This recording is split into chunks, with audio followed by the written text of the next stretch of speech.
Welcome to Balls and Brews, Pod 54. Cheers, boys. Cheers. Cheers, gentlemen. That's all beer. I over-poured mine because it's a 16 ouncer. Gotta leave a little room. I mean, it's just better black. What can I say? That is a really good brewski. What are we drinking there, Charlie Rosk? The Black Lager, yeah. It really doesn't have a name. They just call it their Black Lager. It's by Pigeon Head, local brew. Shout out. We've had several beers by them, and damn, that's the really back good, end. huh? The front end is kind of bland, but the back end, the taste when it gets, that's some numbers for sure. What is that back end taste? Is it the... That's going to be like black lager. So it's funny. Oh, yes, roasted notes. I thought I got a little coffee of chocolate and coffee. I definitely thought I got chocolate and coffee on the back end of that. Right, exactly. Back end, right? Front end seems like, I don't know what I'm getting here. And then there's an explosion of flavor. That's a flavor bomb. Flavor bomb. But 5.5 drinks real easy. We started with the easy one. We got a hazy coming up a little later that's going to hit a little harder. But really good beer. I know this is one of your favorites. You've mentioned it on the pod a handful of times. So it's I've said it's like one of my very first of the brewery scenes, other than Great Basin or Silver Peak, because they were, you go there to eat and stuff. Yeah.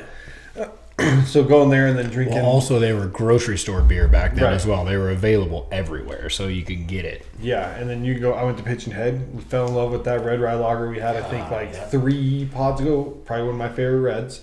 And then dove into this bad boy. I was like, what's that black lager all about? And dove into this one. This is probably like one of my...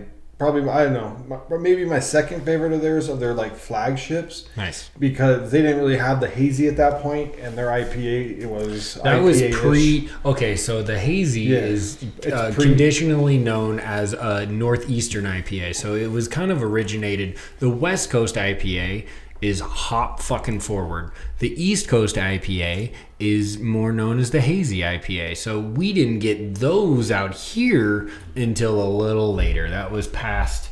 Yeah. So when do you think was the first year you had a hazy, to be fair?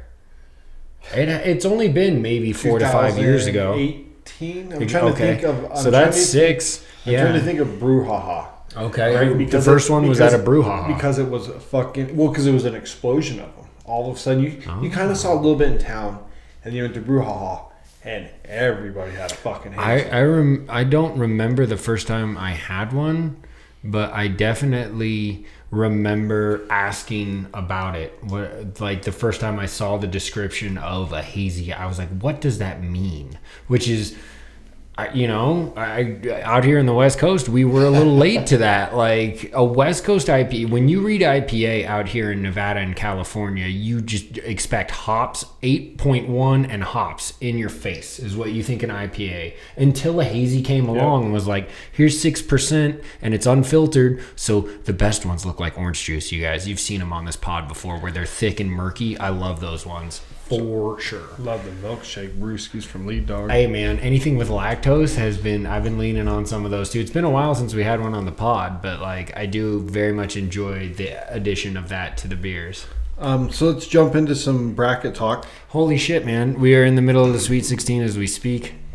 UNC falls last night. UNC and Arizona both lost last night. And Iowa State lost last night. That's right. That's 2 2s and a 1. Yep. Dude, it's just, my bracket I think's toasted up, but we'll see what happens. I think all of ours are toasted up pretty well. I mean, Chuck and I had North Carolina in the final 4. Right. No, but I still have my final game intact, which I really want Marquette to win. Do we have an update? Do we have a current update? What's the scores? I'm pulling right now for scores. I got you. No, I was going to say, I've seen the ESPN on his pad, so... Yeah, 53-42, so they're still trailing. Ouch, by 13. Dude, NC State has been a bracket They're buster. on Clemson's been a bracket buster. Alabama, Wow, no, awesome. It is great to see it. I'm going to lose money, but hey, Gonzaga and Purdue's close too, boys. Where was that one? Yeah. 39-42. It just started second half. Okay. I want Purdue to get there because of my bracket, but I would not be mad if the Zags won. Agreed. I have never been against the Zags. I love that they're I love that they're like this little West Coast team that's always banging on the Sweet 16's door. I love it. They were the little engine that could. They were really one of those. They changed the idea of a mid-major. They really did. Like they were at number 1 for many weeks. Yep. Not this year, but last year. Couple years, yeah. And as a West Coast Conference team, not the Pac-12, not even the Mountain West, a West Coast Conference. The only other team that's even mentionable in there would be St. Mary's. Yes, correct.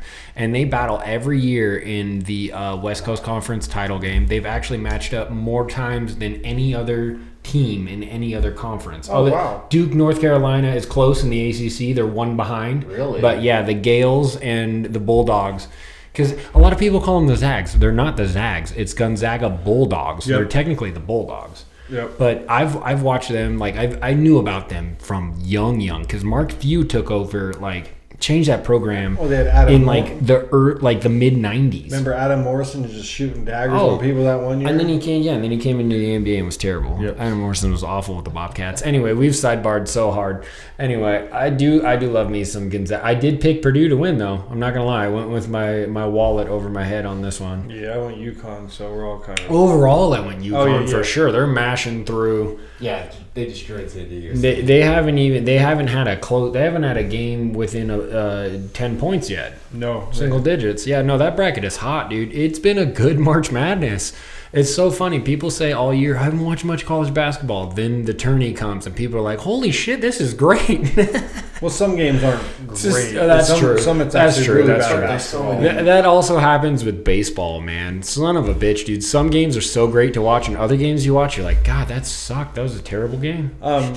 Going with the March Madness stuff, there's a bunch of betting that's going on. And one of the NCAA presidents talked about why is there prop bets for this tournament? Why are we talking, and it's even prop bets about people on the bench. Prop bets are the easiest thing, as we talk about another player pretty soon, to have an effect on betting without really maybe having an effect on the game.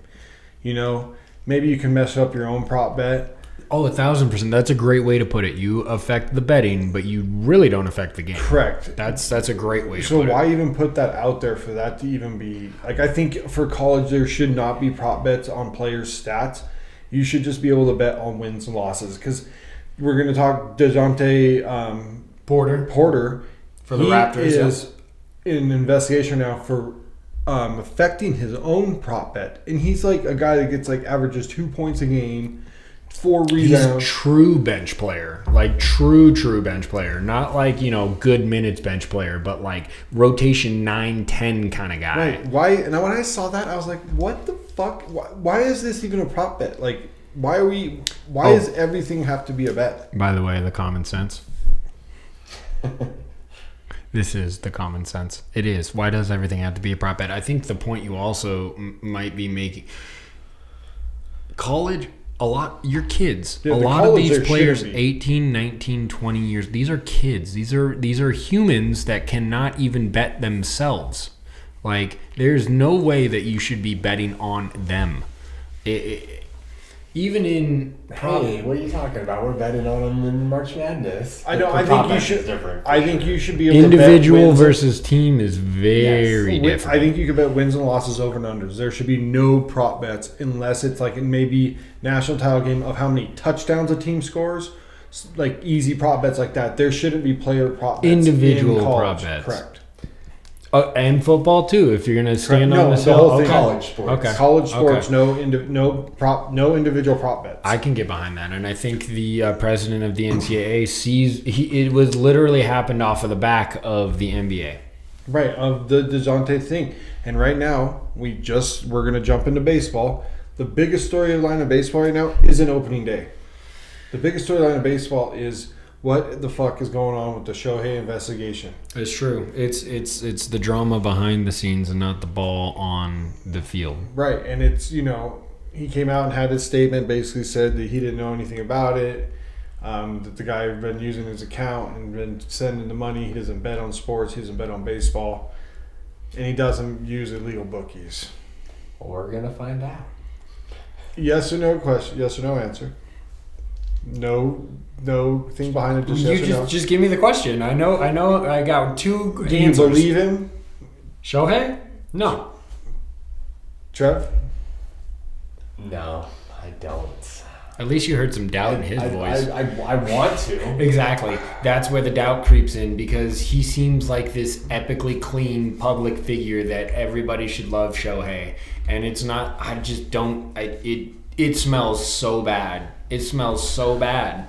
Like, there's mixed up stories. There's the firing of the dude. Like, none of the timing makes any sense. You have an illegal bookie, too, that you're going 4.5. Homeboy wasn't even making $1 million a year. He doesn't get a loan of 4.5. I don't know if any of you have ever bet illegally. If you live in Nevada, you haven't. And I'm not saying I ever have. But you don't get over 500% of your annual salary gifted to you on a credit. Nobody's going to do. Are you kidding me? Think about those numbers. Like, it doesn't make sense. It doesn't add up. It does.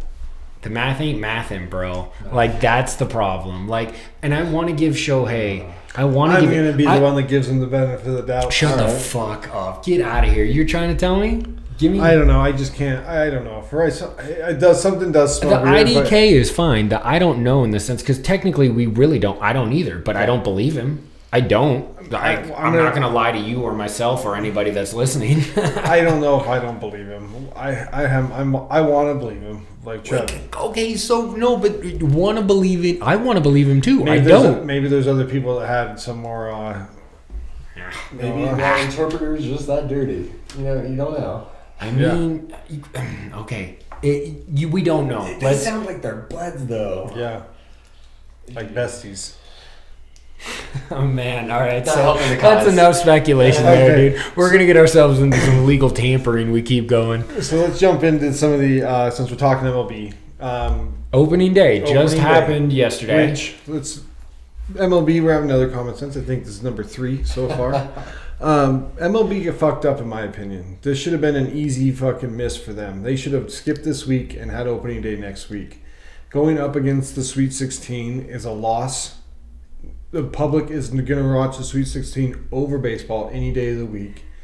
You get your hardcore baseball fans might watch, but the ones that you're trying to bring in are totally watching the fucking Sweet 16. So I watched the Sweet 16. I didn't watch baseball. I mean, is that also because like they started the season overseas, and I mean when teams are still having like practice before? That was stupid too. My A's have done that. It was weird. It threw my eye when I looked at the teams today in the standings, and the Dodgers and the Padres were 2-1, and I was like, wait, oh yeah, that's right. They did the Soul. It was a week ago. I mean, I'm okay with that. It's fine. Staggered starts are fine, whatever. But like, I don't disagree with the idea of MLB. You're not America's game anymore. You haven't been for a long time. That's bad marketing, bro. And when you go up against a betting monster, March Madness is one of those things that has been bet, and brackets have been done forever and ever and ever. Private bracket, there's money being tossed around in Nevada's March all over the place. March Madness for people care so much more about their wallet than the opening day of a 162 game season. Yeah, it just doesn't really grab you, which doesn't help the sport. It's just a miss. Backwards again. It's a fucking miss. Okay, so while the MLB is missing, we're not going to. Pick this shit. Hold on, before we pick it, we're still going to shit on them a little bit because here's what I want to tell you. Charlie. Yeah, no, I'm going to let you know that today I found out that the MLB for this year, I think it's just like the NFL where they do it for a year before they sign it into place. And we'll also talk about an NFL rule later, but you can no longer, as a second baseman, block the bag to. Not just a second baseman. You can't block second base. There you go. Right. That's the way to say it. I'm sorry if I worded it right. And you can no longer block bases. Open field. Now I'm not. Home base has been changed for. Oh yeah, that one was sorry. Has been changed for a while. You can no longer full-fledged run into a catcher with the intent of like trying to take him out. But the catcher can't also block either. Right. He has to catch and then come. However, in and tag. If you look at, oh my god, dude, I saw one of the prettiest outs called off because Lindor did exactly as you're trained, and he put one knee in front of the bag and he swiped the dude's hand a foot away from the bag. It was gorgeous. The catcher put the ball right in his fucking mitt and he swiped him. It was gorgeous. It's what you want to see out of a defensive play. And the ump goes, no, he had his knee in front of the bag. That's not violent. a hand against a knee, yeah, that hurts. You might stub a finger or whatever, but like you're gonna slide into second base, right? Which means that like you're not. Most guys go head first when they're stealing a base from first as well, right? Correct. Because you don't lose as much momentum. Right, you got to go head first. So you're talking hand against knee at most. Most guys don't put their elbow down there or some shit like that. Most of them wear the pad now. But it's the same thing that the NFL got rid of when you can't knock a guy out of bounds when he goes to catch the ball. You have to let him try to get his 2 feet in. Now I have to leave the bag wide open when the defensive strategy is for me to block this fucking thing. Yeah, bad rule. Way bad rule, MLB. Like, it has been that way. We are 150 years into MLB. Like, how are we doing this now? You shouldn't be trying to take the athleticism out of sports. And with rules like this, you kind of are. And it just doesn't... I don't know why we have to go through a year of it. Hopefully they figure it out before then, but here we go. Okay, this is the sham argument of making rules to defend, help the players. This is to decrease injuries, because I'm sure if they looked at the analytics of their injuries, a lot probably happened on steals. However, the MLB is not necessarily the most dangerous of sports. Sliding head first is probably the most dangerous thing you can do in MLB, other than getting a comebacker as a pitcher. Jesus Christ, that looks fucking wicked. I would never want to experience that. Yeah, like that's brutal. Getting beaten with the ball. Sure, but like that's different. Coming off a wooden bat swung by a grown ass man after you just threw it 100 miles at him. I know sometimes if you're getting it 100 in your head, that's still gonna hurt. Yeah. Too. Oh yeah, that's not good. Rest in peace to whoever experiences that. But I'm just saying. Okay, so then we don't change that stuff. We let that happen. Well, we don't let it happen. We try not to beam motherfuckers in the head. But like. Bad rule. It's a bad rule, MLB. I hope it only lasts this fucking year. God damn it. Okay, now let's actually spread some on the field cheer. Okay, let's start AL. AL, East. gotcha. Okay. And then we'll go through AL first, and then we'll go through NL. Just pick top two, or who you put you. Division winners. Division win. So my division winner in the AL is the Baltimore Orioles. For the East? Okay. Yep. I second that. I third that guy. Wow. Or a clean sweep. I have the Yankees and the Blue Jays also making the playoffs from the East as wild cards. I have the Yankees and the Bo Sox. I have the Yankees. Okay. Okay, Trip. Right. I like it. Filling out the AL pretty quick. Central. I have the Twins winning the Central. Okay. They were coming on hot at the end of last year. I do remember that. I mean, I didn't have any real read on the. It's a terrible division. So I just switched to a favorite, which is the Twins. Both Centrals are hard. That is very true. Both Centrals were the hardest to predict for this year. I threw a dart, and I'm going the Tigers because I want Detroit. That's it. It's not any reasonable. It doesn't matter. They got a lot of young guys coming up. Huh? They got a lot of young guys. Well, then if they can get on a heater, let's go, youngins. I have nobody else in the Central making the playoffs. Nope. Same. Nope. In the West, I have the Rangers winning it. I have the repeat as well. Ooh. Astros. I have the Astros as the other team making the playoffs. Boo, I have Seattle. I can't not. the Mariners, let's go. The Mariners. Let's go, Mariners. Nice. I'm worried about the you. Mariners didn't make enough moves with what they lost, and I don't know about the young guys coming up as well. That's my one worry with the Mariners. Well, that's multiple worries, and they're both justified. I do think it comes down to the Yankees and the Rangers. I think the Yankees lineup, if they healthy with Soto and Judge now, that lineup is going to be tough to get through healthy. They start getting hurt, like any other team, you're in trouble. But I think Yankees and Texas fight it out, and I think Texas goes again. Oh man! Come on, Seattle. All right, let's get into that NL though. NL line. Are we all picking AL winners? Yeah. Because that's what he just did. Oh, you want who's in the chip? Shit, man. Oh man, that's an early season. Oh god damn it, dude. I'm going Baltimore. That's what I was gonna go to. I like it, boys. I like it. That's where I was leaning. That's exactly where I was leaning. Burns. They just were so. They were. I love that move. It was a great move. They were hot enough last year to give me the idea that they can really do it this year, right? Like baseball is very much a progression sport. You see it year by year. Rolling. Like it's not the NFL where it's every year it's got to be done that year. Like baseball builds. It's why they have 74 fucking minor leagues. Like so many people that play semi-professional baseball. Let's go NL, which Okay. I got Braves winning the NL East. I think it's my favorite NL team. Sweep, for sure. Right now. Yeah, it's a sweep across the board. No, yeah, you'd be foolish not to say That elsewhere. whole fucking. I like the Phillies roster as well, but I love the Phillies roster. Yeah, I do have the Phillies are the only other team I'm making the playoffs. Agreed. Same. Agreed. No. Too much. And I think it might come down to the Braves and Phillies in that, like, I think they're the two best teams other than maybe the Dodgers, but we'll get there. The Central, I got the Cubs winning it and nobody else. I don't think Give me the Pirates.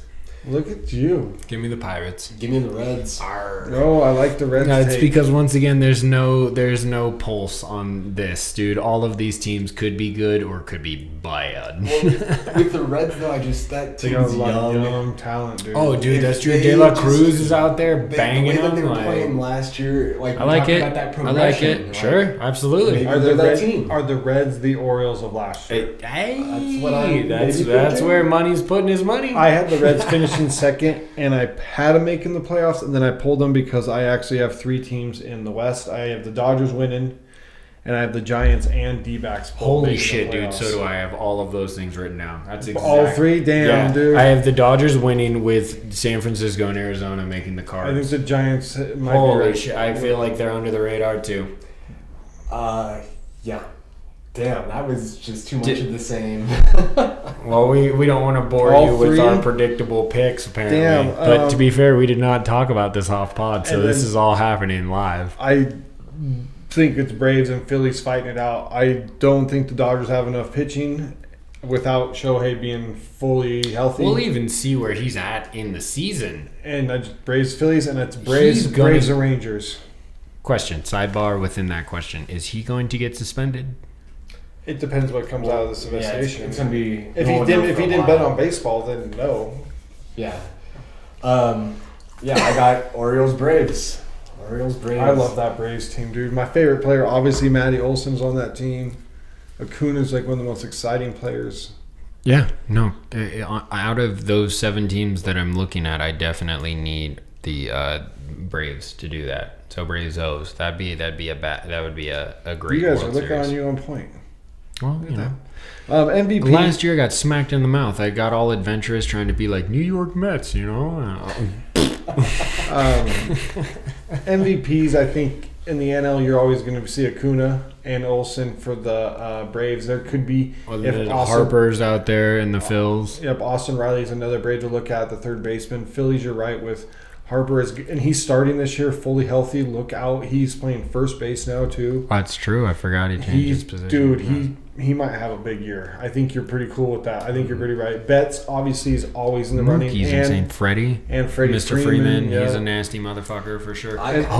Altuve. But that's AL. I think De La Cruz, he might make De La it. Cruz, If the Reds are going to okay. be, if the Reds are going to be good, he's going to have to be the dude. That is very true. That is very true. I mean, you already said Acuna, Tatis. We didn't even mention Tatis. Rodriguez. Is he going to be in the pocket? That's what I was going to say. Like if he's in the stride, He's a betting favorite. I mean, That is it's one not surprising team- because he's coming back for a full $1.62. Like There's one team I can never root for. the Dodgers, or not the Dodgers? I'm sorry, the Padres. Him and Machado don't vibe. Machado. I can't vibe with them. Manny, I've never been a big fan of Manny either. I can't vibe Any with Manny's. you. I wasn't a fan of Manny Ramirez. So who does everybody got for MVP? I can't go away from the Braves. I don't know. It's either Acuna and Betts are going to be right there. Acuna might repeat because he got it last year, didn't he? But I'm going to say, I don't know. Matt Olson was my guy. If you wanna bet with your heart, not your head, go for it. But I'm going to call it at Bryce Harper. Harper. So you got Harper overall, but who's your NL? Harper is my AL or NL. That is AL. NL, yeah. AL, I don't know. What are you thinking AL wise? I mean, you got like Soto's going to be up there. Aaron Judge is going to be up there. The Rangers are going to have Corey Seager and Simeon both up there. It's going to be hard to beat either of those two when those guys are all going to come out and hit right around 300. Then you got Vladdy Jr. in Toronto. You got potentially Julio Rodriguez having a better year because he had an okay year. It wasn't, but he had an insane rookie year, so it was hard to compare. Both started coming on. Right, they kind of had you're right. You got the other kid up there, Bichette. Bichette. Oh, Bichette's fun to watch, dude. He's a really good baseball player. If he stays healthy, Aaron Judge is going to win it. He's going to hit 300. He's going to hit 50 bombs. He's going to have like a couple defensive assists because he's playing with Soto now.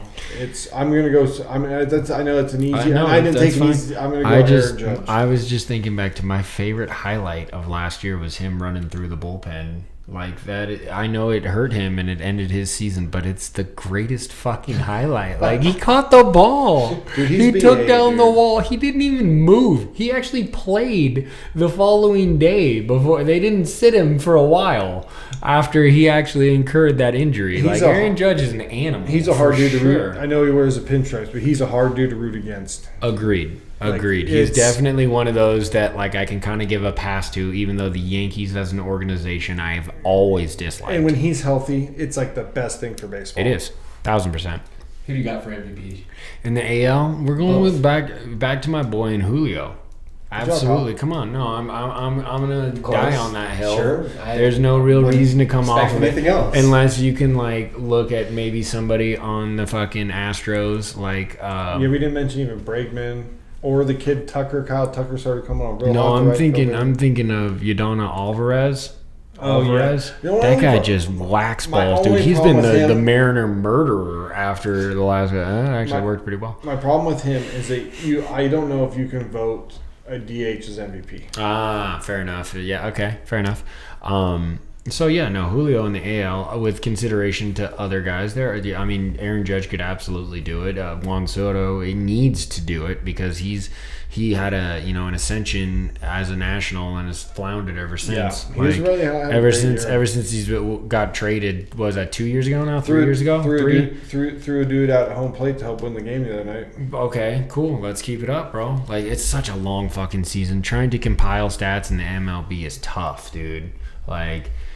162. And then in the NL, man, we named a lot of good names. Mookie is probably one that leans just because he's a bat and a fielder. He's a two-way player, as it were, in the MLB. He's my favorite overall and in the NL just because I think that lineup is stacked. And I think leads to so much more opportunities for him. But does Freddie take away from even with drama on that team's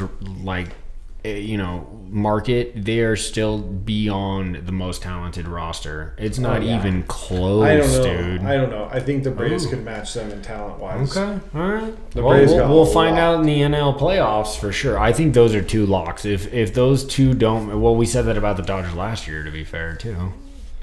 Yeah. Okay. I'm not happy. Charlie Roscoe. Soda in the AL, real quick.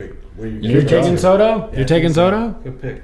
That's a good pick, too. I think he's the favorite, so I don't know how good of a pick that really is. Well, I wonder how he's considered the favorite, though. Is it just because he's on the Yankees and that's a good team? And, he's playing opposite, like you said, Aaron Judge. And Stanton. Well, I guess is Stanton still there? The favorite in the overall. In the NL, he has to be. But in the, But go ahead.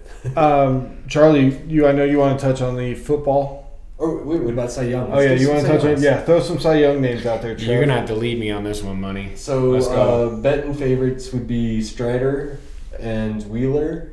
Zach Wheeler. Okay, Burns, that one makes sense. Valdez, Guzman. Valdez is so nasty in Houston. Holy shit, dude. Once again, just because I watch a lot of Mariner games, I inherently watch a lot of Astro games, and Farmer Valdez is so nasty on that mound. Because remember, Cole and Verlander both are starting on the IL. I think Cole's bigger than Verlander. It doesn't surprise me about Verlander. They do that because he's 97 years old. They need to stash him until later. Cy Young last year. Yeah, no, Cole should be out there. Cole should be your opening And day Blake boy. Snell just got signed by the Giants, and he won opening, or he was their Cy Young last year. And he's not even on the Homeboy list knows either. what to do. Out there wheeling and dealing. I'm real excited. Like last year, There's I no didn't reason expect you shouldn't much, be. And after that, and If the Blue Jays are good, Guzman has to be a guy. That Pitcher's going to pitch. I mean, I'm gonna play Homer, and do Logan it. Webb has, Yeah. he's plus 1,200, so I like that bet. Yeah, Logan Webb. That's not a bad call. Number 2 to Blake, if Blake can play good. Little touch on the game here, Charlie, before you start your What you got? kickoff. NC State 63, Marquette 53 with $1:24 left. Game's over. I'm still checking, but we'll let you Essentially, know. damn, Right, I knew it. Damn, that's a big 2 Final Fours fall in 2 nights. It kind of happens in the Sweet 16. My Final Four is broken. Yeah, look, my knock on wood, my final match. Don't we have the same final matchup though? Tennessee, UConn. No, I have Purdue. Oh. So all our final matchups are still live. Yes, mine technically is it's UConn, Tennessee is my final live. I guess for sidebar and Harden here. What you were going to comment on and what we're going to end this first segment with real quick is the NFL changing or adopting the kickoff rule change, where basically you okay, I'm not going to try to explain this. It's a guy kicks off. The kicker still kicks from the 30. But instead of having your flankers run alongside the kicker as soon as he kicks it, they line up at the 35 of the other side of the field of the opposing team where they're kicking it to, okay? Then on the 30 of the receiving side is the other blockers. So they only have 5 yards in between them from the 30 to the 35. And then obviously you have your return man back in that area. Now, the defensive players can only move once the ball has crossed into what they call the targeted zone, which is the red zone, so the 20. But how do you determine that when the ball's in the motherfucking air? How do you know when... Probably have a signal guy. I'm guessing the ref is going to stand there and raise There his hand. has to be something to do that, but then there's only because they're trying to eliminate the fast starts of the runners or the defensive players running downhill at one guy who's got the ball. You're trying to give the returner a head start run. Basically, This is the rule that they kind of adopted from the XFL. 1,000%. Yes, that's exactly how they did it. Yeah. I mean, there wasn't like really explosive returns in the XFL. It just got more yards out. Yeah. I'm sorry though, the athletes in the end. Are you kidding me? So the maybe that's premium, what I the think they're premium hoping on the the return man difference is going is. to skyrocket. If I honestly hope this blows up in the NFL's face. This is once again changing a competitive play that has been part of the NFL since its fucking inception. Like, I'm not saying adapt or die. I totally get like that. it. You like it? Yeah. I like that you like it. I wish they'd move the onside kick to that other one, too.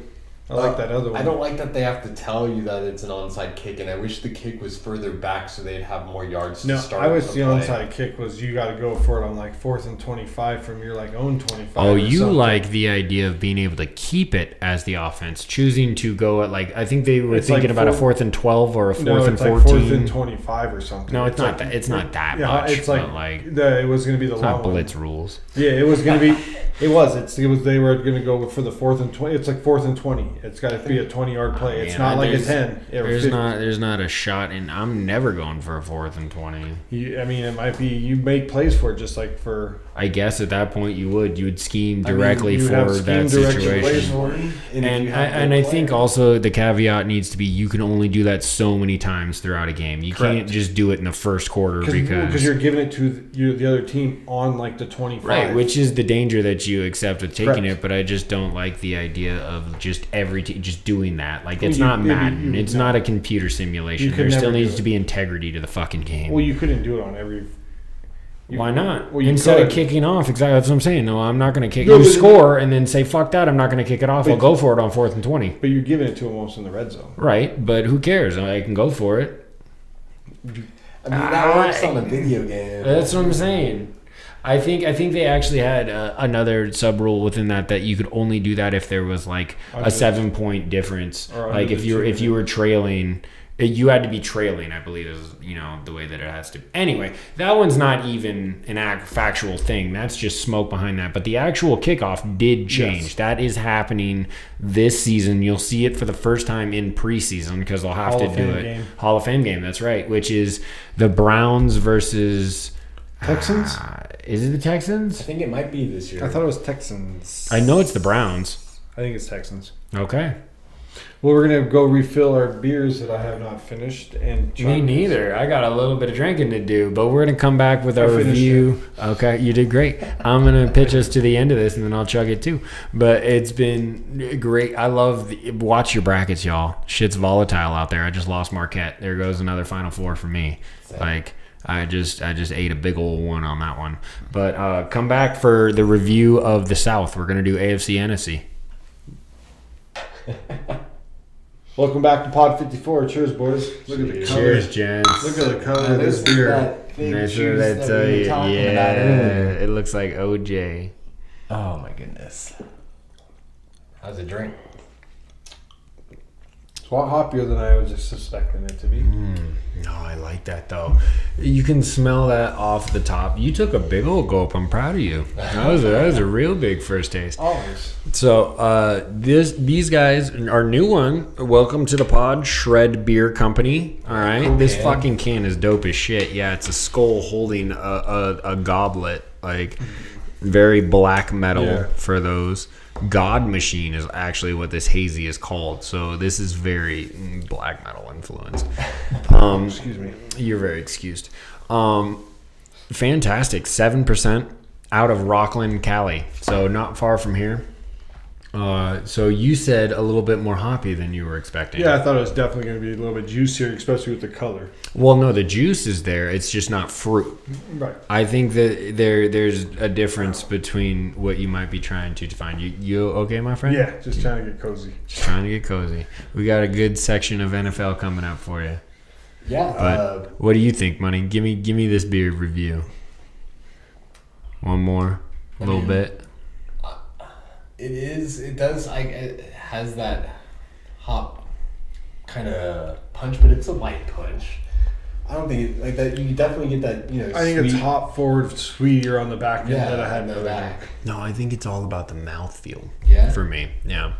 And an unpasteurized or an unfiltered beer is a lot more thick, I guess, and that's more or less what I'm expecting. I definitely get the hops, but the haze is there. So this is almost more of like closer towards to those. We've never had one on here, but a saison. I don't know if you can reference a wild fermentation. Saisons. You know what I'm talking about? Saisons. Saison. It's not my favorite style of beer, to be fair, but this is kind of the direction of the hazy that this reminds me of, where it's a little bit more open of a fermentation rather than like, I guess, a barrel aged, if you will. Yeah, I can see that for sure. So let's jump into that NFL talk. NFL talk. Yeah, I just got some news. Yeah. Oh, that's true. Breaking news. Lay it on me. Yeah, this is good. Eagles sending Hassan Reddick to Jets for a conditional 2026 third round that could become a second rounder. Wait, a 2026? It's not even next year? Not even next year. What the fuck? And we're talking about he has to play so many snaps to get that second round. At least the NFL, that's the furthest you can go, is 2 years in the future. The NBA lets you trade 2030 picks have gone in certain like 2029, 2030 picks are gone for certain teams. It's insane how far in front they trade in the NBA. It's why the draft doesn't make any fucking sense. It's why you can't build drama around it. You don't know what the order's gonna be. So let's start with the Texans. You think they had good, better than good? Oh season, my god! right Even for their expectation of their season, I think we're all up. Yeah, no, I don't think that like C.J. Stroud ended up being the dude. Nico Collins was good. Tank Dell was good. Average. Singletary had a good year, even though Pierce was not that great. Dalton Schultz had a good year. Got re-signed. Like, that defense played above their means. D'Amico Ryan came in and just was punching motherfuckers. They kept the offensive coordinator around for another year. That always helps. I think they won a playoff game They won a fucking playoff. They were supposed to win 5 to 7 games last year. Definitely got more than what was expected from that defense. They won the AFC South. Core and Stroud, it was great all around. Yeah, dude, way overachieved. Indianapolis Colts. Oh, man. About where once Richardson, because the speculation was like nobody knew what that kid had to offer in the NFL, right? They were above. None of us picked them to win. They won like 9 games too. They competed for the AFC South. They were in the division title until the last week. Wild card talks as well all year. So above average. Fair enough. I would say above expectations. Yes, agreed. Yeah. 13 Jacksonville Jaguars, way below expectations. Yeah, I'm not even underwhelmed to the umpth degree. Come on, y'all. Calvin really had not a good year. We thought it was a bit explosive. It's so weird. He got a 1,000-yard season. Did you know that? It was, but he disappeared in some games. Oh, right. And the offensive line and defensive line both really didn't play good. ETN popped a little bit, but he didn't have enough offset to spell him enough. I don't think the offensive line was good enough, and you're right. There was no other back that was really great. Well, no, the passing game wasn't lethal. Well, I think because maybe they had the line struggles, they weren't able to throw it deep, which kind of limited that offense. Okay, fair enough. Yeah, because the year before was Zay and Christian Kirk, they had a lot more deep balls that they were able to get to. I think the offensive line play was a big factor with how they weren't able to get the deep balls. I think that offense predicates on that, especially with ETN not being the biggest back. So then you start loading the box on him. Yeah, you don't want to do that, honestly. Like, he's an elusive back for sure. So we're all below, right, for that? Oh, yeah, for sure. Last team, Tennessee Titans, I think they were right about right there-ish. Yeah, because they were what they thought they were. Yeah, we would let them off the hook. So all right about even, right? But on the up and up, I think. A lot of moves. No, absolutely, exactly. Yeah, no, is that where we want to do? Yeah, so are we deep diving first? Am I deep diving first? I'll start first with the Colts. All right, you're gonna hit the Colts. Let's go. For the Colts, they're pretty set up right now. If quarterback play goes well, they are right there with the best of them in receivers.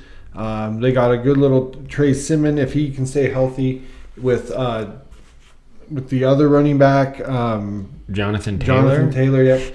Well, it wasn't in the. I was like, dude, don't hurt yourself, man.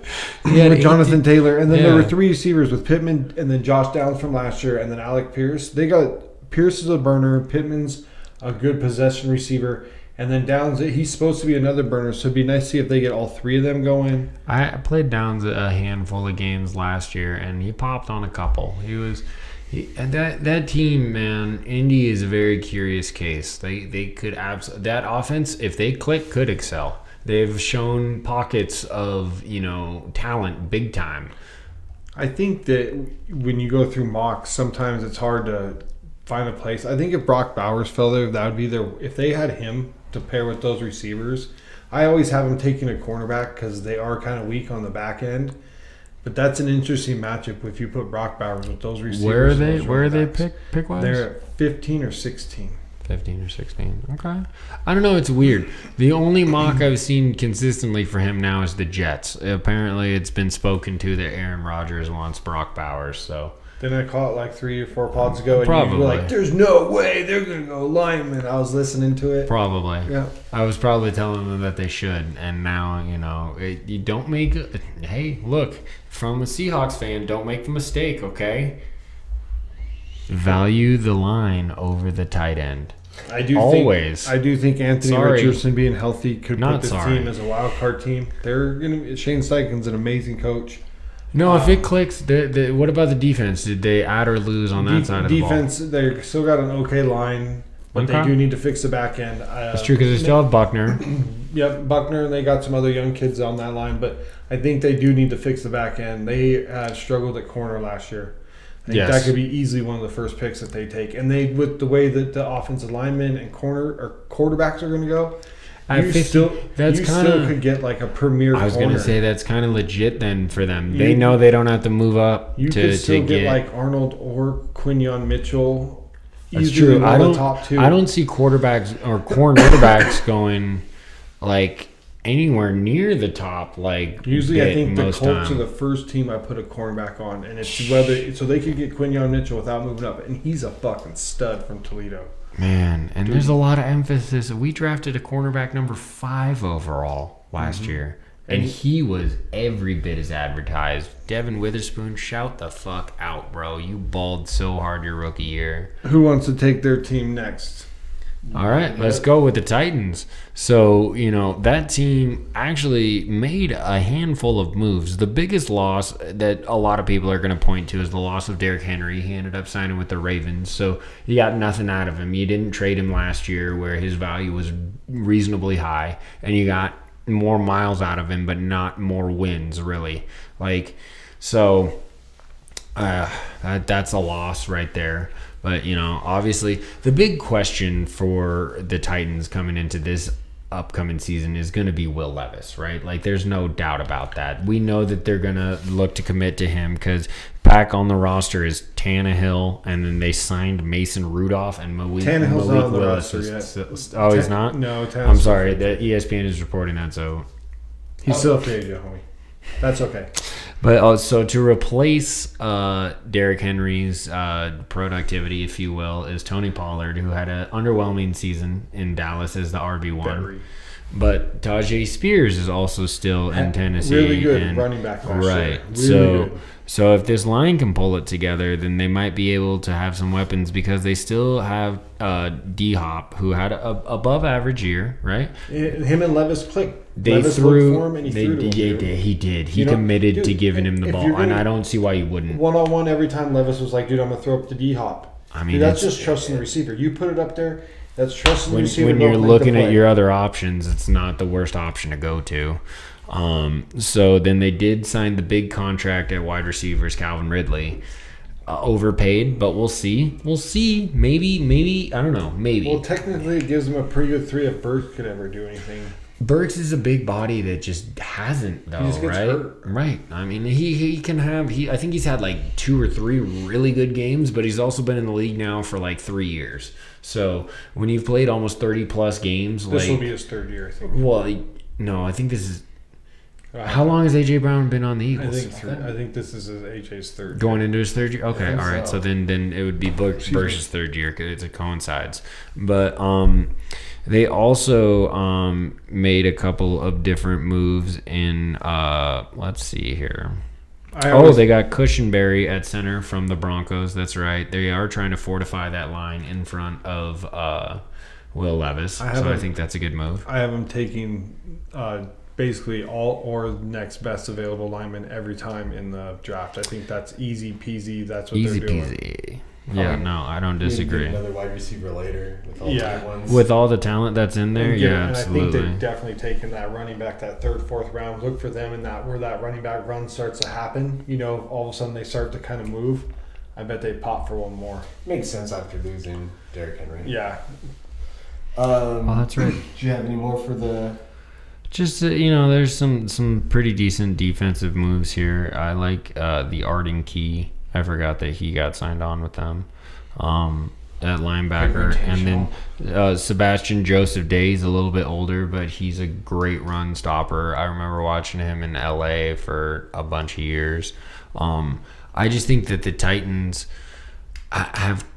they haven't changed their culture necessarily, and I don't think losing Derrick Henry is going to be as big of a deal as some people are making it out to be. I think they need somebody else in the backfield, but I don't think that hurts. I think Spears and Pollard can 1-2 it. They're kind of similar backs, but speed kills, man, and both of those guys can make plays in the open field. I do know that Pollard had a down year, yes, but Spears wasn't even given a true split in that backfield last year. It was like mostly Henry with Spears got like 6 carries a game. Like, that's not enough to really see what a dude's got. Yeah, and I think that they kind of feel all right about it and then move on from Henry and then to bring in Pollard, who seems like he's good when he has that other guy to run with. Exactly. So, I mean, and then they're swinging hard at Ridley on offense. They're betting a lot of chips on Ridley. And then obviously you're thinking that Will Levis is going to wheel and deal.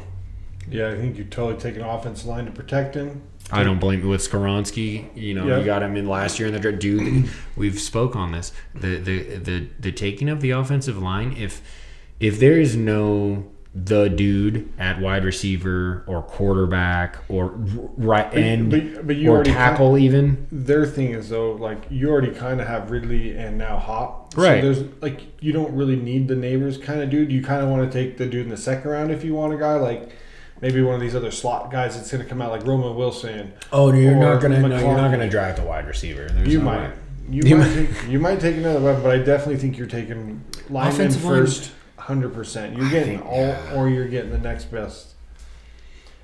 Timo, what team are you rolling with today, brother? So we'll talk about the Texans. So their big move, of course, was Darnell Hunter. Yeah. I mean, Daniil. Putting him on the other move, side. Fuck. Yeah, that's going to really generate some pass rush for that defense. The other big moves for them, they brought in Mixon to play running back. Easy. They got him for a 7th rounder. Yeah, paid nothing. And then they gave him a bag, so they knew that they invested in him when they, traded for him. So we'll see. Mixon's he's funny. He needs a lot more touches than you think he does to put up the stats. The only time he's really been good is when he gets like 20, 25 touches a game. And a lot of guys are not afforded that anymore. Yeah, and I'm not sure. I mean, we'll see how that goes. I'm not sure how that backfield's going to work. They might still even draft a guy. Who knows? I think they might. Well, even with Dameon Pierce, I know he had a kind of an off year, but I know they lost Singletary to the New England Patriots, correct? Yep. Yeah. They did bring in the other, important, I think, third signing that they did was Isles Shire. I love that signing. From Tennessee, they just grabbed him. Yeah. Why wouldn't they? Ryan knows him. Yes. D'Amico is in his ear. Absolutely. It's going to be a beautiful marriage. It was he was kind of quiet, but it was a solid year in Tennessee, and I think it's going to be even better in Houston, especially with those other... Nobody was making noise in Tennessee. It didn't matter what you were doing down in Tennessee. Who's their middle linebacker? I think that's a position of need for them, isn't it? Because they don't really have a middle linebacker. Did they sign Houston, somebody this year? I couldn't tell you either. I couldn't. And then I was also thinking, because the corners were starting to come on, the kid they drafted, right? Who's Singleton or...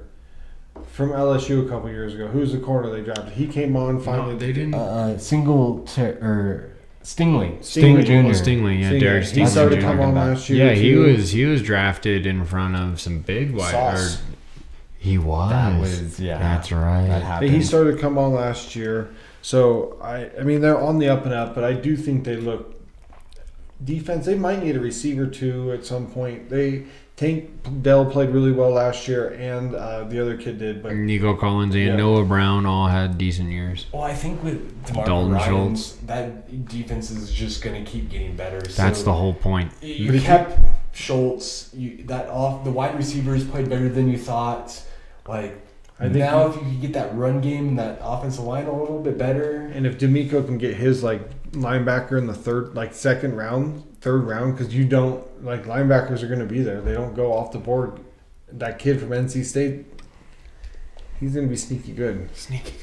No, it's so funny that in the draft, it's right. You're right. In the draft, the linebackers are not on the field. Linebackers are imperative. It's insane. The draft value versus field value for certain positions is bonkers. It's why we all questioned the Lions last year drafting a running back and a linebacker in the first round, and then they made it to the NFC Championship. So, they should have won that NFC Championship. They should have. Shoulda, woulda, coulda. Yeah, it's all a matter of it didn't happen that way. But overall, man, the Texans, I think, are going to take a giant step forward. I think not only are they going to win the AFC South, I think that they can start to really make some money moves in the AFC depending on how it all plays out. I got the last team in the Jags who underperformed very far. Oh, man. They did make a move getting Gabe Davis. They did lose Ridley. Correct. Ridley. Yep. Evan Ingram having an all right year. I look at their line; it's okay.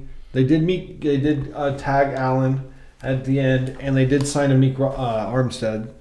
So they do have they did help their defense, and they still have Travion Walker, who started to kind of have a nice year last year. I think cornerbacks is a very big. Did they sign Josh Allen, or is he still under the tag? He's still on the tag. He's still on the tag. Okay. But I think they need cornerback, And I wouldn't be surprised our offensive line, one of those two, because they got to protect Lawrence, and they got to give the run to ETN, and the backup was Tank Bigsby. Tank Bigsby had an okay year, but I think he got hurt too. Well, no, they just didn't. Once again, they didn't give him the rock a lot. He did get banged up. You're right. I think he did lose a couple of games to injury, but and then Durners Johnson is the third stringer, but I wouldn't mind see if they took a dude. Well, you like taking a running back in your draft every year, yeah. So I mean, that goes take a without flyer saying. And throw a dart. That on the receiver, might as well. But I definitely think cornerback is a big need for them. They also lost their safety. Oh, that's right. Seattle signed him away. Yeah. Yeah. But I don't Rashad think Jenkins, welcome. They have they have the rookie Antonio Johnson from a couple of years ago. Okay. Well, I do think he's not a rookie then. A younger kid. But I do think that corner is definitely a heavy need. I wouldn't be surprised if they take safety at some point. But safety is, again, like a linebacker and running back position. You can get a safety in the third round that could be very high in your safeties. Yeah, there's very few Kyle Hamiltons in the draft where you're going to take them 14. Yeah, there ain't many of those. Even Branch fell to the Lions. Once again, another great fucking draft their first pick. 4 picks Were nasty. Yeah, because Laporta was the Laporta fourth. was the third. Yeah. No, Branch was the fourth. Branch, Laporta was, Jesus. Yep. Yeah, all contributing stars. And they didn't even use Gibbs in his full capacity, I don't think. They really kind of held him back. Like, they really only gave him like 10 to 12 touches a game. Like, homeboy, when he looked fast. That first game where they did beat the Chiefs, but I thought he should have got more touches. Right out of the gates, he looked explosive. Anyway. Let's jump to the NFC Sidebar. South. Let's give them our grades first. Let's start with the Falcons. I think that they underperformed because mostly the quarterback position underperformed. Which is why I think they were kind of right where we thought they were going to be, right? Because we were big time questioning the QB. Yeah, everybody was calling to make the playoffs. I don't think any of us bought that juice. So maybe it was right where we thought they were going to be. Yeah, I would say that's about right for the board. I mean, I thought maybe they get one more win, but it's so close. They were kind of right there. Chuck, you right there too, brother? Yeah. Next team, Panthers. They just underperformed as a team because they sucked, and that roster was so well, bad. they underperformed everything. Yeah, no, we didn't think 2 wins though, right? Is all they had, right? Yeah, they were 2-15. And they don't have a first round this year. Their offensive line is bad. They better start protecting. And then you lose your one asset for 3 and a 5, a year removed from having 2 wins on the table. Yep. Fuck that. I mean, that's bad, man. If I'm a Panther fan, I am still vomiting. Didn't they right get a now. 2? I haven't They got stopped. a 2 and a 5, right? They got a 2. They got the first pick of the second round, which you got to draft an interior offensive lineman because that I think was their biggest hole. And then you see how the draft goes. Another weapon on the outside would be nice. Yes. But they got a lot of work to do. Holy hell. I mean, dude, they that brought roster, it- the roster's bad. They brought in Johnson from the Steelers. There's so many sick wide receivers in this draft. Yes, and that's very true. And they got to draft at least Athletes on the offensive side are only going to get better as time progresses. Well, on the receiver side, there's a lot of people that probably aren't. I'm not saying that there's not good defensive players as well, but like it's nowhere. The progression on the defensive side of the ball is nowhere near the progression of the offensive side of the ball as far as athletes. It's not that there's freaks aren't out there. Like Micah Parsons is fucking out there. That Nick Bosa is fucking out there. Like there are Max freaks Crosby is out there for sure. That's another bad man. But like. Look at the fucking receivers that are coming out of college these days, dude. It's at a supreme fucking level. This class is going to be This class is going to be epic in the receivers. Fuck, man. All the way through the second round. Dude, there's some dudes in the second round that are going to be just as good. All right. Next team is the Saints. Underperformed like motherfuckers. Yeah, we all Mr. thought Super Bowl they were over gonna here. win At the least division we at thought. least. Yeah, right. We thought playoffs. We all thought playoffs. Dude, they couldn't block a fucking soul. They couldn't do anything. Offense was stagnant Well, that's too. when your offensive line is that bad. You can't do Guaranteed they anything. go First picks, line offensive draft. line. Oh my lord! Their first 6 Guaranteed. picks. They're getting either Latham or Fuaga, one of those two. Even Best tackle. Trade all your picks for a running back. Saints, make it happen. next Nostalgia. team, obviously the Bucks way overperformed than anything we thought they were going to do. Yeah. I mean, yes. No, I think I was 3 or 4 wins, dude. I I wasn't very really far above shit it. on that roster coming into this previous season. So Same. my fucking bad there, dude. They're taking- like, Yep. apologies to the Bucks. Like, I think then that's where Trev's starting. I mean, if Sure, let's start it off. The Bucks, for them, though, it was more about retaining their players. Nice, they did. Mike Evans, we got Baker Mayfield. Yep. Keeping those guys around. They also tagged the safety Winfield. Yep. And they brought in Whitehead from the Jets. Not a lot of free agent moves, really, bringing guys in from the outside. It was more just retaining for them. I think that they take... they did lose Shaquille Bennett. I think they take offensive line Shaq interior. Bennett, yeah. Interior offensive line first, depending on which one's there. Whether it's the Burton kid from Duke or whatever. But I think interior offensive line has to be exactly what you replace. They got to protect Baker up front, and they have Wirfs already at left. But they just lost Jensen forever, right? Because he was done last season. So I think you got to get like guard/center is got to be right where you got to start. You got to protect Baker. Good choice at their pick as far as getting an interior lineman like one of those guys. They should have one of the better ones on the board when it comes to them. Moving on, next team. We got any more for the... I think receiver is another way you got to look second round to give them just another weapon because Goodwin's got to be out. He's on contract year. You did sign Evans. They're both older too. But I do like getting that second. Dude, you could end up with like a sick... Like Keenan Coleman is going to fall. Rome Washington from... No, dude. They need to repackage that defense. They traded Carlton Davis to get... You all right? I'm good. We're good. I do think... To get some added picks. I like Levante David, they did re-sign, but they're given... That's like year 12 for a linebacker. That's tough. You got to get younger there. Like... They are aging on defense. Vita Vea isn't getting any younger. I know that they drafted Clancy last year, and he had a schmeh year. It was okay, but not great. Like, they need to work on getting that defense younger. That offense is not prime, but it can be competitive. And you've seen the chip on Baker's shoulders. So I think the offense kind of needs to, like, you need to draft defense in this draft. I really believe that. I think your defense is maybe second round on. I think you have to get the offensive line to protect it first. I don't disagree with that. I know that I like Cody Munch out of North Dakota State last year went to them and he played solid at guard. Like I agree with continuing to build that because your Baker is not. I don't know. Baker's weird in the sense of sometimes he can create and sometimes he cannot. Baker just needs to stay in the pocket and play on time. He can sling it and he's fearless. I'll give him that. He'll make whatever throw he thinks he can make, which is every throw. So he's gonna chuck it like that. And he trusts the receivers. I don't see why you wouldn't. Like, if I'm throwing in Mike Evans' directions, I'm feeling pretty fucking confident. Like that is a good guy to fucking throw to. Yeah, I mean that makes a lot of sense. Offensive line, linebacker. They need linebacker bad, bro. They need linebacker bad.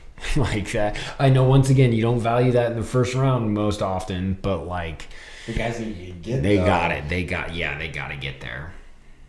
All right, so next up we're gonna roll into the Falcons, right? Which big splash move is fucking Kirko Bangs, baby, getting the fucking big Kirko Cousins. You like that? I mean, for $4 and $1.80, right? Was it $1.80 or $1.60? $1.80. It was $1.80, I think. Yeah. So I mean, shout out to him and his fucking Coles cash, dude. He'd be rolling in it. Like, yeah, he needs that. There's the defense, right? Correct. They need somebody to get some pressure on. I'm looking at this roster and the offensive names pop one after the next, and then I look at the defense and I'm like, who? Like AJ Terrell makes a lot of sense. That's a fucking great cornerback. Who'd they take? What's the other corner name? Well, they traded for Okuda from the Lions, and he had an okay year. He at least stayed healthy. So, that's something to build off of. Because, homeboy was busted up for the first 3 years of his career in Detroit. So, and then they also signed the guy from the Bengals, Bates, last year. He's still under contract there. But no pass rush. Not a single pass rusher that I can read on here that is like, wow, this fucking guy's going to kill the quarterback. Grady Jarrett's, he's going to be 31 come the start of the season. Like they have no other pressure names that I can. Dallas Turner just penciled in now. I mean, that is where I've seen a lot of mocks going to for that guy. Mock, it seems like. Well, he's and then the linebacker, I'm telling you, there's nobody at linebacker. I've never heard a single dude on the roster of the linebackers for the Atlanta Falcons. I'm not even gonna read them. Like, damn, I'm just saying. Draft a linebacker, Atlanta. Jesus. I mean, second round maybe. No, yeah, not with edge first round because once again, your only asset is aging. Yep. On the front end, you need to build your front seven. You've invested in the offense now heavily. Yes. Build your defensive and your line and your linebackers. All through this whole draft, I swear to God, if that's all they drafted, they would benefit from that greatly. Next team, not the last team, is the New Orleans Saints, who underperformed. They need to take offensive line first pick. They lost Mike Thomas this year. Well, yeah, they just. I mean, how much do they really lose him? So they do need something there at some point. Olave, can't guard Mike when he was the offensive MVP of the league. He was nasty as shit. He had like 137 catches or some shit. Like they did sign Cedric Wilson to play the slot. They have Shaheed that was like more of the deep ball guy. They do still have Chris Olave. They take AJ Perry. Olave's a beast. Let's not fucking scroll over him. That's fucking great. He's a one. But they need another one to go with. Oh yeah, Rashid doesn't really go Thomas with. Is gone. Yeah, Thomas is gone. They need somebody else that later pick. And they also do have AJ Perry. They took out a Wake Forest. AT Perry, and we also just said that the Saints can't block to save their fucking life. So why are they not drafting a tackle or a guard? Well, I said take tackle first. Okay. Are you? I was not paying attention. I'm not even there. Yeah, I said take a tackle first. I said they'll probably go with Latham and or Fuaga, one of those guys. Ah, yes. Okay, that's right. Defensive line, you still have Cam Jordan. Aging, but Brian, still playing. They did bring in Chase Young. To play the other side. Yeah. Brian Brees they took last year, which we were all pretty high on as one of the down linemen, the defensive tackles. Defense-wise, in the back end, they're okay. Linebacker, they still have DeMario Davis and DeMarco Jackson played okay last year. And Sewell, brother of Sewell from the Lions, he played okay. So do need defense, but I think you got to start line to protect some type of another weapon, and then you do need defensive players. Be getting into that draft soon enough. Oh, I can't wait. A couple more pods, and then we're drafting out every day. Is that how that's gonna work? I think you got the last team, Trev. There's not much really to talk about, or who's got the last? The team? Panthers. Yes. Yeah. No, I mean really. So they jettisoned Brian Burns for a 2 and a 5. Yep. Okay. After losing out on 2 1s. No first round pick this year either. Right, because they traded that to Chicago to move up for Bryce Young, who is not been a guy just yet. We'll see.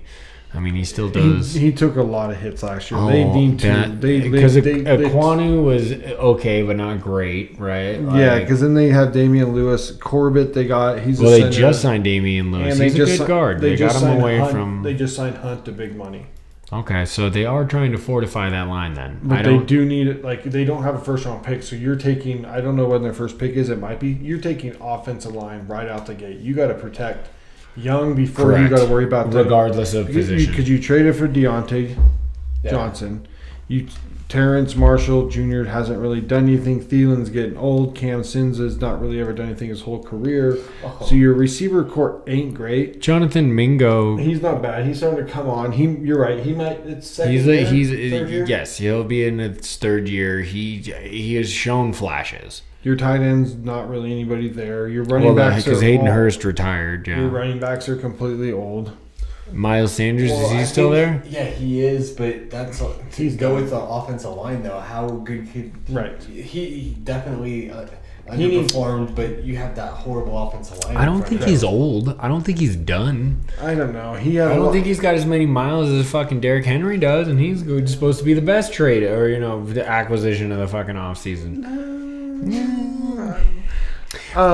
defensive wise, I think Sanders has got more in the tank. They got Derek Brown up the middle, and they just signed Clowney, which I thought was weird. Oh yeah, I mean that's like a It's not because Jadeveon is a fucking mercenary, dude. But why go to the Panthers? They're not going to the playoffs. Who cares? Because it's money. It's the team who's going to pay him, and pay him. Because they got J.C. Horn on the one side, and they got Jordan. Has not lived up to his draft stock. He came out like 5th overall himself. No, he's later. South Carolina. He was like in the 15s and 17.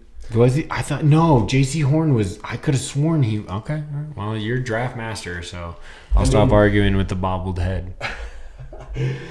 You gotta be hoping for the best lineman in the early fall, though. We already touched on it, but 1,000%. I think Mel has like 6 offensive line in the first round, so you see, maybe one of them gets pushed back, and that's gonna be their first pick. It seems like it has to be at this point. Oh yeah, like you do benefit already from Carolina from seeing all of the quarterbacks and wide receivers. Right, like you benefit. That those are probably the highest prospects are at those positions overall, which is crazy because you normally have an edge or a tackle in there that's rated super high, and every now and again a cornerback. But like, it's crazy. Quarterbacks and wide receivers, right? That's like that's going in the top 5.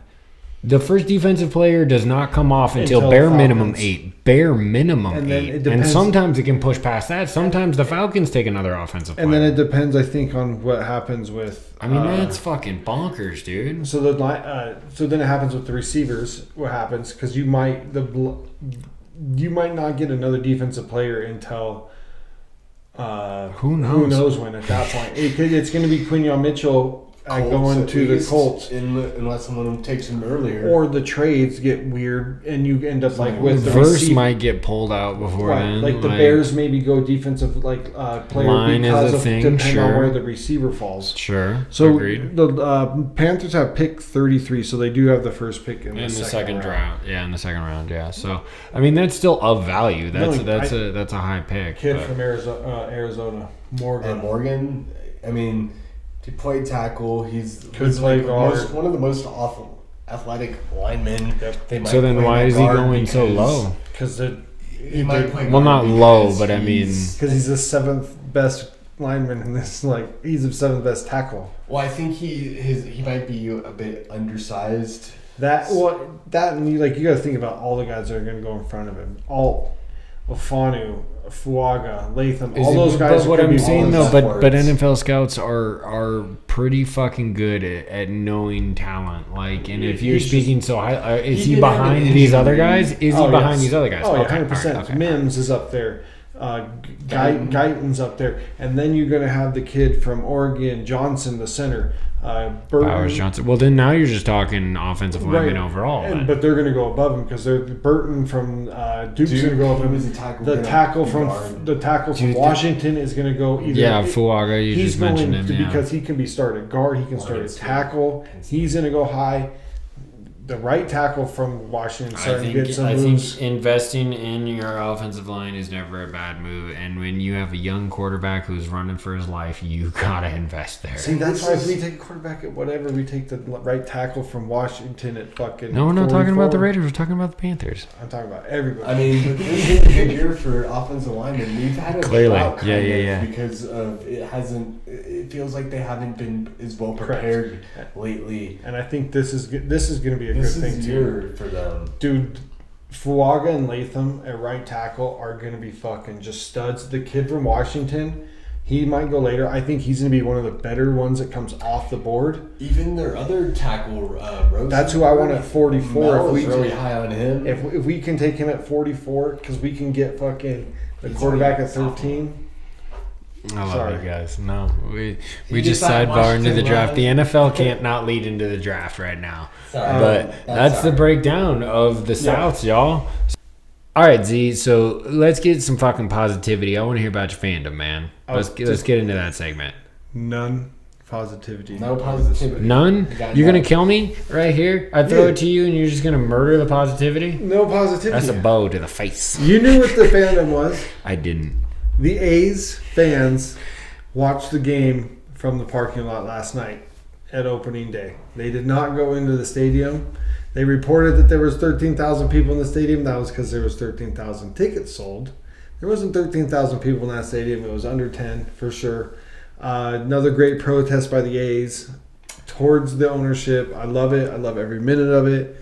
I'm so fucking tired of the ownership. I want them to change their name or do something stupid to kind of give me an out because I'm just so hated on this fucking ownership. I'm just so and then the MLB just lets them get away with it is the worst part. And the move to fucking Vegas is still not finalized. So there's still other stuff out there. But good job, A's fans. That's awesome.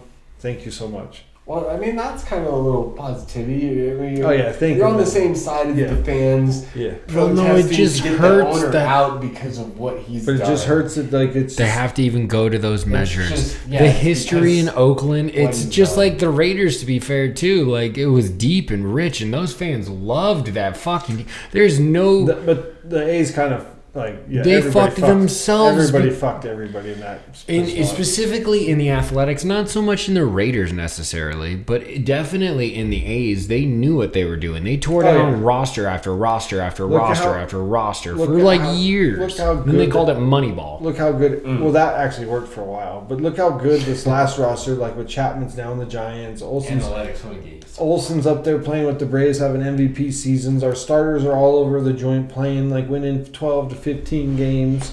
Simeon's over at the Rangers having MVP type seasons.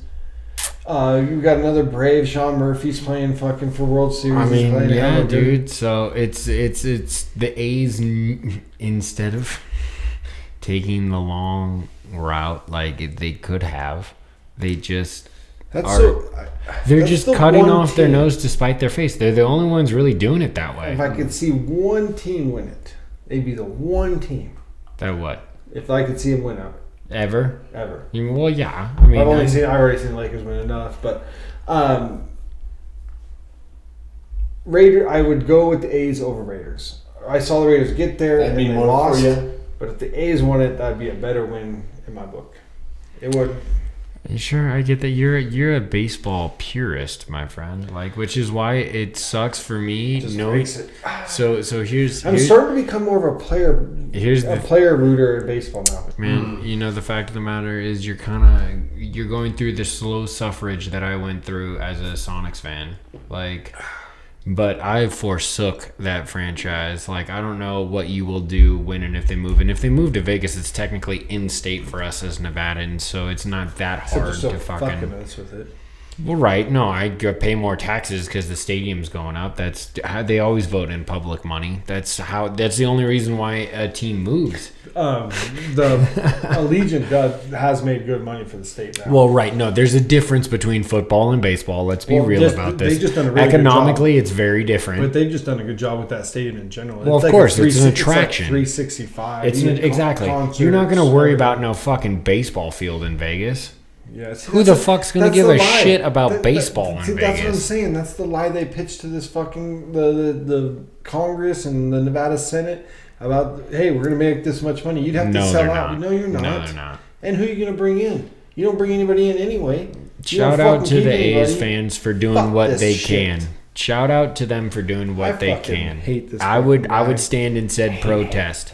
Dude, if Fisher's on our hate, Fisher's on our. I would plant that flag too, Downey, for all the right reasons. I give you love. Fisher's on our fucking hate list. You guys don't even. I will back him just because you're so passionate about it, and what I've watched you go through as a fan is never good.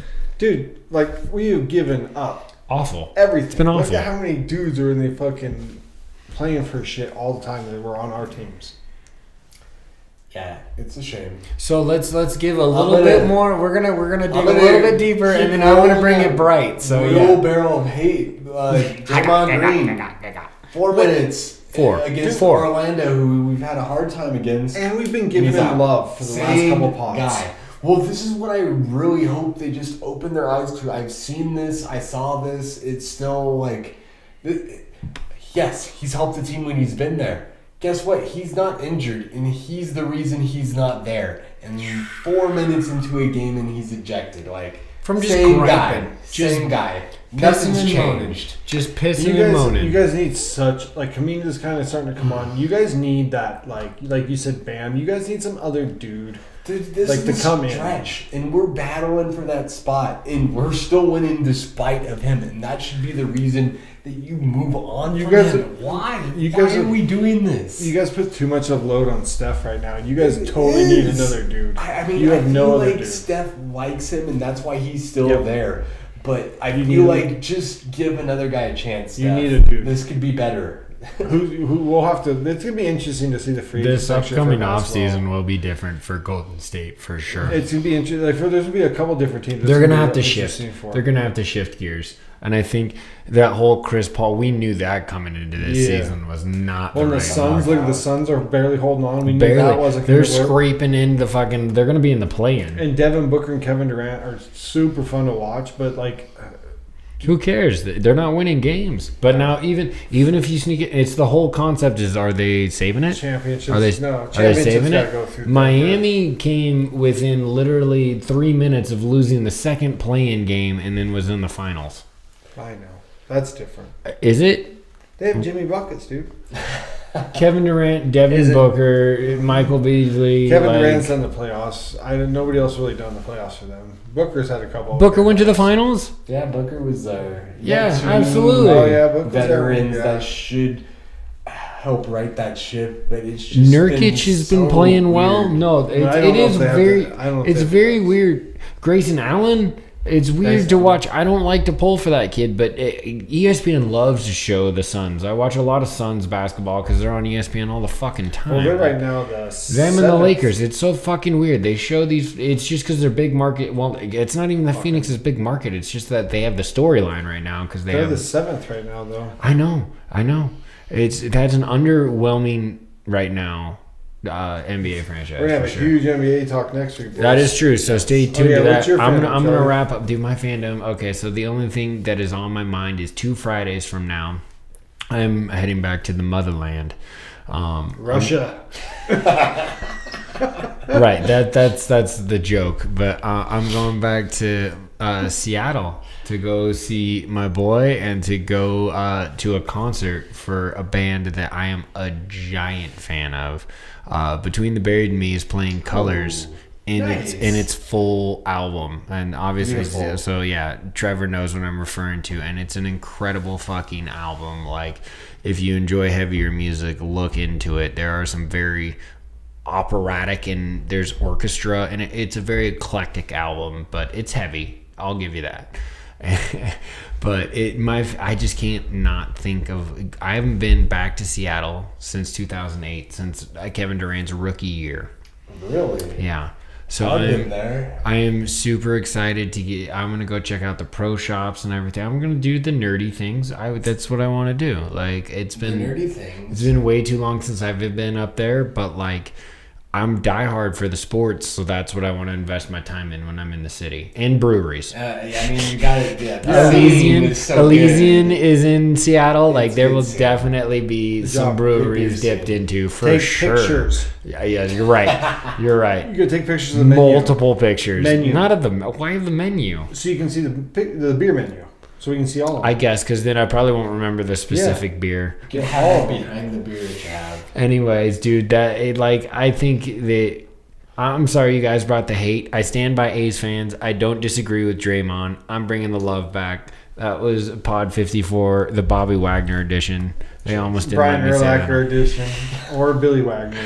Well, I'm sorry that you guys kind of brought the wheelbarrow. I totally get it from the A's perspective and the Draymond perspective. I'm glad that I brought it back to a little bit of love for, the trip. And this is Pod 54.